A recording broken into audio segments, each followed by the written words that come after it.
मैं हूं आपके साथ ऋतु भंडारी और शुरुआत करते हैं रामपुर से मिल रही बड़ी खबर के साथ। आजम खान की जौहर यूनिवर्सिटी को एक बहुत बड़ी राहत मिली है। जौहर यूनिवर्सिटी पर अब बुलडोजर की कार्रवाई नहीं होगी, ये बहुत बड़ी खबर। जहां यूनिवर्सिटी पर फिलहाल कोई बुलडोजर की कार्रवाई नहीं होगी। मुरादाबाद कमिश्नर ने कार्रवाई पर रोक लगाई है, जहां रामपुर डीएम के आदेश पर कमिश्नर की रोक लगी है। यूनिवर्सिटी के 38 भवनों को गिराने का आदेश दिया गया था। 40 भवन की यूनिवर्सिटी है, जहां 2 भवन नक्शे में पास कर दिए गए थे, लेकिन 38 भवनों को लेकर नक्शा पास नहीं हुआ था। लेकिन अवैध तरीके से 38 भवनों का यहां पर निर्माण किया गया, ये आरोप आजम खान पर लगे थे। आजम खान की यूनिवर्सिटी है जौहर यूनिवर्सिटी, जिस पर यहां पर एक बहुत बड़ा आदेश जारी हुआ था कि अब जौहर यूनिवर्सिटी पर कार्रवाई होगी। 38 भवन, क्योंकि 40 भवनों की इस यूनिवर्सिटी में से 2 भवन को छोड़कर जो नक्शा पास हो चुका था, 38 भवन ऐसे हैं जो अवैध पाए गए हैं, उस पर बुलडोजर की कार्रवाई होगी। लेकिन एक बहुत बड़ी राहत इस खबर में, जहां आपको बता दें कि अब आजम खान के साथ साथ इस यूनिवर्सिटी को लेकर भी, क्योंकि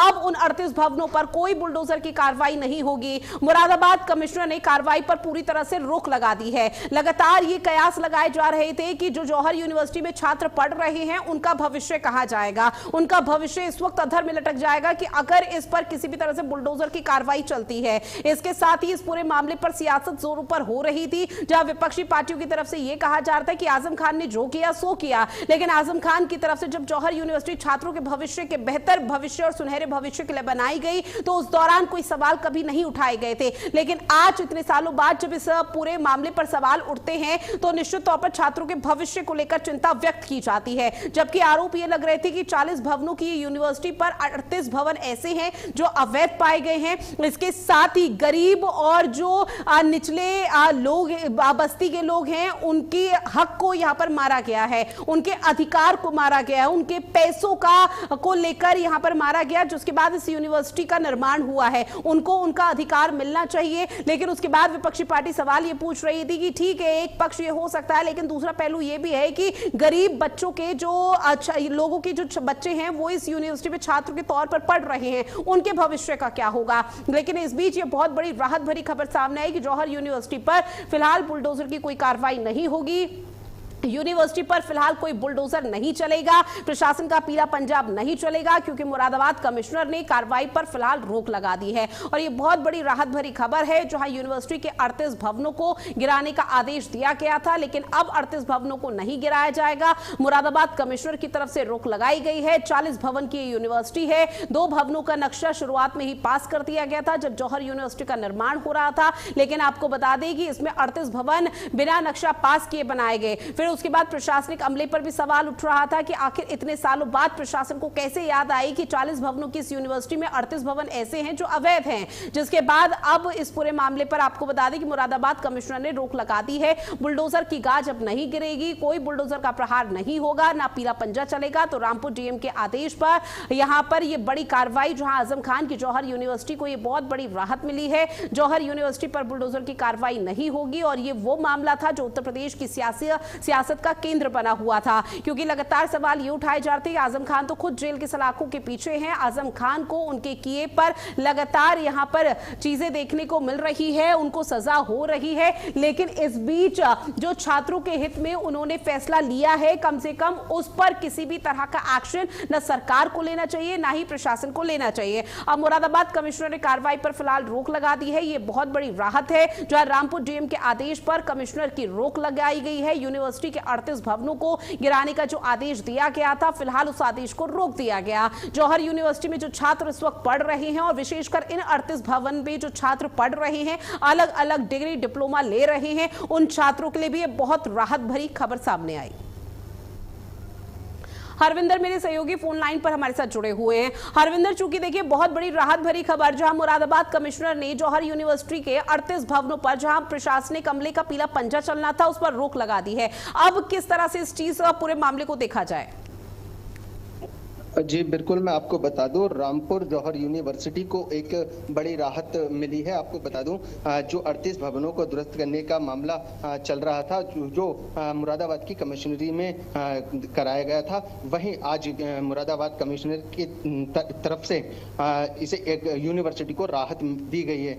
जो कल लास्ट डेट थी इसके दुरुस्तीकरण की 28 तारीख तय की गई थी, उसी को लेकर उससे पहले जो कमिश्नर साहब है उनके कोर्ट में ये मुकदमा चल रहा था, तो अब उन्होंने एक राहत बड़ी सांस दी है यूनिवर्सिटी के लिए, और डीएम को सख्त आदेश दिए हैं कि अभी इस पर दुरुस्तीकरण की कोई कार्रवाई नहीं की जाए। अगला जो भी लेकिन हरविंदर, चूंकि अब सवाल ये भी उठ रहा है कि फिलहाल तो रोक लगा दी है, लेकिन क्या ऐसे आगे आने वाले समय में क्या कोई कयास या संभावना कि यूनिवर्सिटी पर बुलडोजर चल सकता है?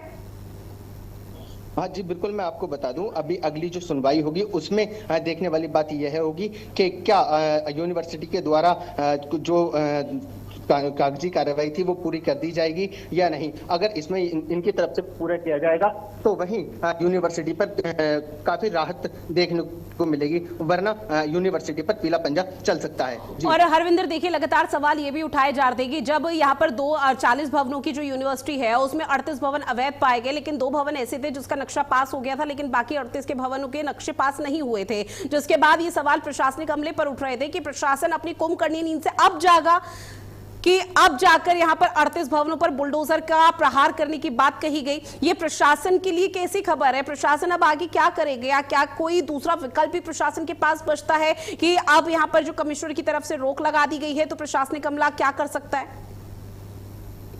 जी बिल्कुल, मैं आपको बता दूं, लगातार आईडी द्वारा जो अवैध प्लॉटिंगों की जो कार्रवाई चल रही थी उसी को लेकर के ये प्रकरण सामने आया था, जिसमें यूनिवर्सिटी के जो 40 भवन थे जिनमें 2 भवनों के मानचित्र स्वीकृत कराए गए थे, 38 भवन बिना मानचित्र स्वीकृत के बनाए गए थे। उसी को लेकर के इन्होंने एक उसके ऊपर मुकदमा किया था, जो उन्होंने मानचित्र स्वीकृत नहीं कराए थे उसके उन्होंने कागज जो थे, जो डॉक्यूमेंट थे वो मांगे थे, जो इनके द्वारा नहीं दिए गए थे। तो आपको बता दूं, अगर जिस तरीके से कमिश्नर कोर्ट से इन्हें राहत मिली है तो कहीं ना कहीं आरडीए और रामपुर के जो डीएम है उनके द्वारा भी कोई ना कोई और अगर इसमें कार्रवाई करने का होगा तो कुछ ना कुछ रास्ता निकाला जाएगा। जी, अब फिलहाल आगे क्या मायने निकाले जाएं इस बड़े फैसले को लेकर, क्योंकि अभी खबरें ये भी सामने आ रही है हरविंदर की मामले पर दोनों पक्षों की दलीलों को आगे आने वाले समय पर सुना जाएगा और उसके बाद शायद बड़ा फैसला लिया जा सकता है। हाँ जी बिल्कुल, मैं आपको बता दूं, अभी मामला जो है मुरादाबाद कमिश्नरी में चल रहा है। अभी मुरादाबाद के जो कमिश्नर है अंजनी कुमार जी, उनके द्वारा रामपुर डीएम को अभी निर्देश दिए गए हैं कि जो दुरुस्तीकरण का जो में चल रहा था तो उस पर अभी रोक लगा दी जाए। अगर उसमें कुछ खामियां पाई जाएंगी या फिर और जो भी कुछ तथ्य सामने आएंगे तब उस पर अग्रिम कार्रवाई की जाएगी। ठीक है हरविंदर, फिलहाल जानकारी आपने साझा की उसके लिए आपका बहुत शुक्रिया। और अब बात अगली खबर की, जहां उत्तर प्रदेश सरकार में पशुधन और दुग्ध विकास मंत्री धर्मपाल सिंह ने प्रेस कॉन्फ्रेंस की। प्रेस वार्ता में गौ संरक्षण और गौशालाओं को लेकर सरकार की उपलब्धियां गिनाई गई। उन्होंने कहा कि योगी सरकार ने गौवंश के संरक्षण और उनके बेहतर रखरखाव के लिए कई महत्वपूर्ण कदम उठाए हैं। मंत्री धर्मपाल सिंह ने बताया कि पिछली सरकार के समय एक गौवंश के भरण पोषण के लिए प्रतिदिन 30 रुपए की सहायता दी जाती थी, जिसे योगी सरकार ने बढ़ाकर 50 रुपए प्रतिदिन कर दिया। उन्होंने कहा कि प्रदेश की सभी गौशालाओं में गायों के हरे चारे, भूसे, स्वच्छ पेयजल और बारिश और मौसम की मार से बचाव के लिए समुचित शेड की व्यवस्था भी की गई है। उन्होंने ये भी बताया कि वर्तमान में प्रदेश में लगभग 12 लाख गौवंश की देखभाल की जा रही है। साथ ही इस तरह से सरकार प्रतिदिन करीब 8 करोड़ खर्च कर रही है। सरकार का उद्देश्य गायों को केवल एक समस्या के रूप में नहीं बल्कि ग्रामीण अर्थव्यवस्था और आर्थिक सशक्तिकरण के महत्वपूर्ण स्रोत के रूप में विकसित करना है। मंत्री ने यह भी जानकारी दी है कि आज प्रदेश में 14 नई गौशालाएं का लोकार्पण हो चुका है और वो समर्पित कर दी गई है।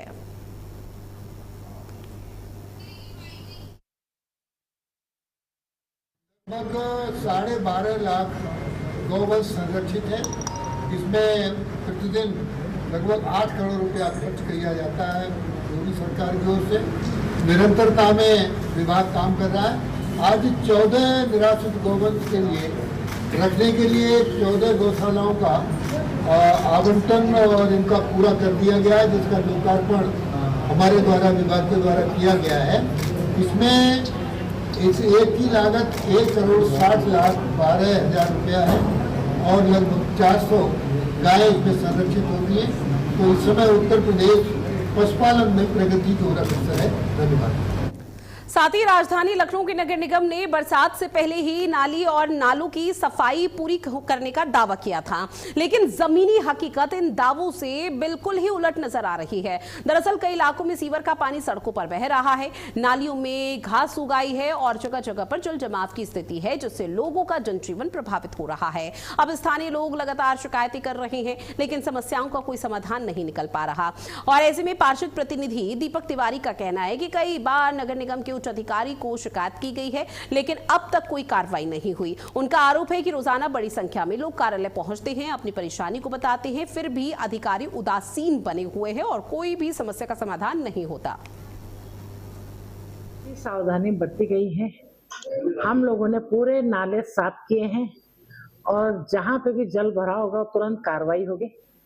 और प्रयास ये है कि कहीं जल भराव ना हो, लेकिन अगर कहीं पे भरता भी है, भौगोलिक परिस्थिति ऐसी है कि बह नहीं का पानी, तो वहां पे हम पंप लगा करके वो पानी निकालेंगे।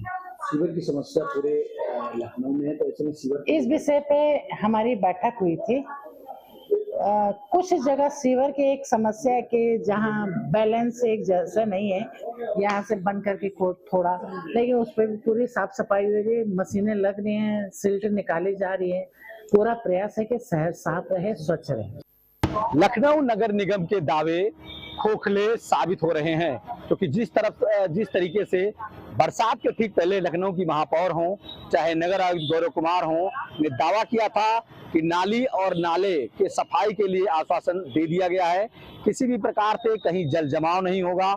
सीवर की लाइनें जो चौक हो रही हैं उन पर लगातार सफाई अभियान चलाया जा रहा है, लेकिन हालात ये हैं कि सीवर, नाली और सड़क में किसी भी प्रकार का कोई अंतर नहीं आ रहा है। क्षेत्र में नालियां बजा रही हैं, सीवर सड़कों पर बह रहा है, लेकिन कोई भी पूछने वाला नहीं है। हालांकि लखनऊ की महापौर ने दावा किया था कि सफाई अभियान चला करके जो क्षेत्र निचले स्तर पर हैं उनमें पानी निकालने की व्यवस्था, मोटर पंप की व्यवस्था और सीवर की सफाई निरंतर किया जा रहा है, लेकिन जमीनी हकीकत पर कुछ और है। हालांकि महापौर का दावा है कि संबंधित के खिलाफ कार्रवाई की जाएगी अगर किसी भी प्रकार से लापरवाही मिली, लेकिन सबसे बड़ी बात यह है कि महोदय, जमीनी हकीकत पर किसी भी प्रकार का कोई बदलाव नहीं हुआ है। तो ऐसे में आपके सारे वादे लखनऊ की जनता के साथ सिर्फ छलावा महसूस हो रहा है। कैमरामैन गौरव के साथ प्रवीण कुमार पांडे, भारत अपडेट, लखनऊ। साथ ही उन्नाव में गौ सम्मान आह्वान अभियान के सदस्यों ने आज राष्ट्रपति के नाम एक ज्ञापन दिया। इसमें गौ माता को राष्ट्रीय मां का दर्जा देने की बात कही गई, उनके संरक्षण के लिए अलग मंत्रालय का गठन करने की बात हुई। साथ ही निराश्रित गौवंश की समस्या के समाधान की मांग की गई है। आपको बता दें कि अभियान में पदाधिकारी दोपहर करीब 1 बजे कलेक्ट्रेट भवन पहुंचे और सिटी मजिस्ट्रेट मनोज सिंह को ज्ञापन दिया गया। गौरक्षक सदस्यों ने बताया कि बड़ी संख्या में लोग दूध निकालने के बाद गायों को सड़क पर बेसहारा छोड़ देते हैं। इससे गाय पॉलिथीन और कूड़ा खाकर बीमार हो जाती हैं। साथ ही सड़क दुर्घटनाओं और जाम जैसी समस्या भी बढ़ जाती है। उन्होंने मांग की है कि गायों को सड़क पर छोड़ने वालों के खिलाफ सख्त कानूनी कार्रवाई अपनाई जाए। ज्ञापन में गायों के लिए अलग मंत्रालय बनाने की भी मांग की है। इसमें कहा गया कि गायों की खरीद फरोख्त का पूरा रिकॉर्ड रखा जाए और हर एक गाय का पंजीकरण अनिवार्य हो। रोड पे जो गाय माता घूम रही हैं, पन्नी खा रही हैं, उसके लिए कानून बने, मंत्रालय बने। जो लोग गाय को दूह के छोड़ देते हैं रोडों पे, रोड जाम होती है, उन पे मुकदमा दर्ज होना चाहिए। जो गौ का दूहन करने के बाद में गौ को रोड पे छोड़ते हैं, मरने के लिए छोड़ देते हैं, एक्सीडेंट होते हैं, ऐसे लोगों पे कार्रवाई होनी चाहिए। और जहां से गाय बिक्री होती है वहां पे गाय का जो आधार है उसका लेके गाय किसे बेची जा रही है और उसके बाद में उसके घर में वो गाय दूहने के बाद वो किसे बेची जा रही है। साथ ही देवरिया में सड़क सुरक्षा और यातायात व्यवस्था को बेहतर बनाने के लिए ट्रैफिक पुलिस ने सघन चेकिंग विशेष अभियान चलाया। बस स्टैंड, हनुमान मंदिर, मालवीय रोड समेत प्रमुख स्थानों पर सड़क पर सवारी भरने वाले बस, ऑटो और ई रिक्शा चालकों के खिलाफ कानूनी कार्रवाई की गई है। इस दौरान बिना हेलमेट, ट्रिपल राइडिंग और बिना ड्राइविंग लाइसेंस, बिना फिटनेस और अन्य यातायात नियमों का उल्लंघन करने वालों पर मोटर वाहन अधिनियम के तहत कार्रवाई करते हुए 73 वाहनों का ई चालान किया गया, जबकि 2 वाहनों को सीज कर दिया गया। अभियान के दौरान ध्वनि प्रदूषण पर भी विशेष ध्यान दिया गया और 30 मॉडिफाइड साइलेंसर और 12 अवैध हूटर और प्रेशर हॉर्न मौके पर ही हटवाए गए। यह अभियान पुलिस अधीक्षक अभिजीत आर शंकर के निर्देश पर यातायात प्रभारी गुलाब सिंह के नेतृत्व में चलाया गया। साथ ही आगरा पुलिस ने सवारी बनकर लोगों को लूटने वाले गैंग का पर्दाफाश किया, जहां थाना शमशाबाद पुलिस ने इस मामले पर 4 शातिर बदमाशों को गिरफ्तार किया। फिलहाल पुलिस के मुताबिक आरोपी किराए की थार और स्कॉर्पियो गाड़ी में रात के समय सवारियां बैठाते थे और फिर उन्हें सुनसान जगह पर ले जाकर लूट की बड़ी वारदात को अंजाम दिया करते थे। ये गैंग 3 थाना क्षेत्रों में कई लोगों को अपना शिकार बना चुका है। पुलिस ने आरोपियों के पास से नकदी, आभूषण, एक तमंचा, वारदात में इस्तेमाल की गई थार और स्कॉर्पियो कार भी बरामद की। आपको बता दें कि गिरफ्तार बदमाशों का आपराधिक रिकॉर्ड भी सामने आया और पुलिस उनसे पूछताछ कर अन्य मामलों की जानकारी जुटा रही है।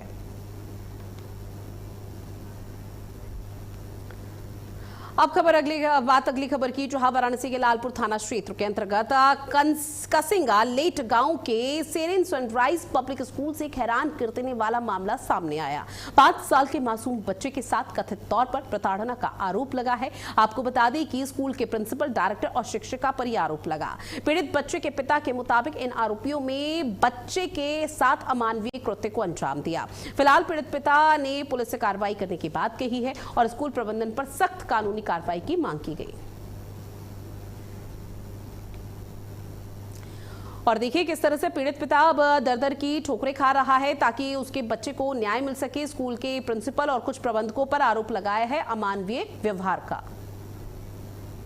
1:30 बजे मेरा बच्चा स्कूल से आया 1 बजे के आसपास, तो उसके बाद जो है कि उसके पेनिस उसका जला हुआ था। तो मेरी मैडम जो गीतिका गुप्ता ने फ़ोन किया स्कूल में, तो मैडम ने फ़ोन नहीं उठाया। हम कहते 1:30 बजे, तो हम कहते 7:30 बजे आए, तो मुझे बताई ऐसी सी बात है। तो फिर हमने फ़ोन किया तो नहीं उठाए। फिर हम कहे जो सुबह देखते हैं। सुबह हम स्कूल गए।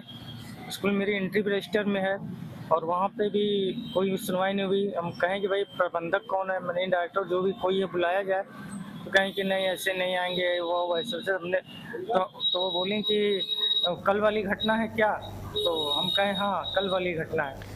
साथ ही बुलंदशहर जिले के औरंगाबाद थाना क्षेत्र से एक हैरान परेशान कर देने वाला मामला सामने आया। यहां कस्बा पुलिस चौकी के ठीक बाहर पुलिस कर्मियों की मौजूदगी में 2 पक्षों के बीच जमकर लात घूंसे चले। अब इस पूरी घटना का वीडियो सोशल मीडिया पर तेजी से वायरल हो रहा है, जिसने पुलिस सुरक्षा और कानून व्यवस्था पर सवाल खड़े कर दिए। जानकारी के मुताबिक पूरा विवाद एक पति पत्नी के आपसी झगड़े से शुरू हुआ था। मामले को सुलझाने और अपनी बात रखने के लिए मायके और ससुराल पक्ष यानी कि दोनों पक्षों के लोग औरंगाबाद की कस्बा थाना चौकी पहुंच गए थे। चौकी परिसर और उसके ठीक बाहर दोनों पक्षों में बातचीत चल ही रही थी कि अचानक से बहस हो जाती है और उसके बाद हाथापाई की तस्वीरें सामने आई। उत्तर प्रदेश के रायबरेली की लालगंज तहसील के अंतर्गत ग्राम सभा नुनेरा ने प्रशासनिक अमले से लापरवाही और रसूखदारों के हौसले की एक बेहद चौंकाने वाली खबर सामने आई। जहां एक तरफ सूबे की सरकार भूमाफियाओं और भ्रष्टाचारियों के खिलाफ जीरो टॉलरेंस की नीति का दावा करती है, तो वहीं दूसरी तरफ नुनेरा गांव के पीड़िता पिछले 8 सालों से न्याय के लिए दर-दर की ठोकरें खा रहे हैं। दरअसल सरकारी जमीन पर अवैध रूप से कब्जा करने और सार्वजनिक रास्ते को अवरुद्ध करने की गंभीर समस्या बनी हुई है। ग्रामीणों का आरोप है कि गांव के पूर्व प्रधान ने अपने कार्यकाल और वर्तमान रसूख के बल पर बड़ा भ्रष्टाचार किया। पूर्व प्रधान के इसी रसूख और प्रभाव के आगे स्थानीय प्रशासन पूरी तरह से लाचार है। ऐसा मामला जो लगातार सुर्खियों में रायबरेली में बना हुआ है, एक ऐसा पीड़ित जो लगातार कई वर्षों से अधिकारियों के चक्कर लगा रहा है, लेकिन अभी तक न्याय नहीं मिल पाया है। डीएम, एसडीएम, तहसीलदार जहां पर भी इन्होंने शिकायत किया है, लेकिन शिकायत का अभी तक निवारण नहीं हो पाया है। कितने डीएम आए, कितने अधिकारी आए, सबको इन्होंने शिकायती पत्र दिया, लेकिन मामला ज्यों का त्यों है। आखिर मामला क्या है, क्यों निवारण नहीं हो पा रहा है, सीधा हम पीड़ित से ही बात करते हैं। भाई साहब परिचय दीजिए। सर, हमारा नाम अंजनी कुमार कुशवाहा, ग्राम सभा नुनहरा, थाना खीरो, तहसील लालगंज, जिला रायपुर। मामला क्या है आपका? मामला सर हमारा वही चल रहा है, सरकारी जमीनों को लेकर के, पूर्व प्रधान के भ्रष्टाचार को लेकर के, जिसमें हम 2022 से उस वक्त जो हमारे जिला अधिकारी थे वैभव श्रीवास्तव जी थे, उनके कार्यकाल से हमने जो है प्रार्थना पत्र देना चालू किया। उसके बाद माला श्रीवास्तव जी आई, उसके बाद फिर हर्षिता माथुर जी आई। अब कहीं में कहीं जाकर के जो मौजूदा जिला अधिकारी हैं सरनीता कौर जी, तो इनके द्वारा जो है हमारे मामले को संज्ञान में लिया गया, जिसके बाद जांच टीम भी 7 जुलाई को जांच टीम प्रधान की जांच करने पहुंची और 1 जून 2026 को इनके आदेश के बाद खीरो एसओ साहब और लालगंज नायब तहसीलदार साहब की निगरानी में ग्राम सभा में नाली संख्या 302, जो कि उसमें चकबंदी के दौरान नाली चक्रोट दोनों काटे गए, क्योंकि वो 4 मीटर की चौड़ी दर्ज है अभिलेखों में, और वो सिर्फ लिखा पढ़े में, जैसे आज भी गलतियां हो जाती हैं लिखा पढ़े में, तो लिखा पढ़े में वहां पे सिर्फ नाली चढ़ गई है। हालांकि वो ना किसी नहर से कनेक्ट है, ना नाला से कनेक्ट है, ना किसी नदी से कनेक्ट है। होम दरियों से और रोड से वो अमृत सरोवर तालाब के लिए नाली जाती है, जिसमें ये है साफ है कि 3 मीटर का चक्रोट, 1 मीटर की नाली। पर वहां पर ये जब जांच हुई, उसकी नाप की गई, निशानदेही करवाई गई, ईंटें गड़वाए गए शासन प्रशासन की मौजूदगी में। उसके बाद शासन के द्वारा जो भूमाफियाओं थे उनको अवगत कराया गया कि अगर इस निशानदेही के अंदर कोई फिर से कब्जा करता है तो उसके खिलाफ कार्रवाई की जाएगी। और चलिए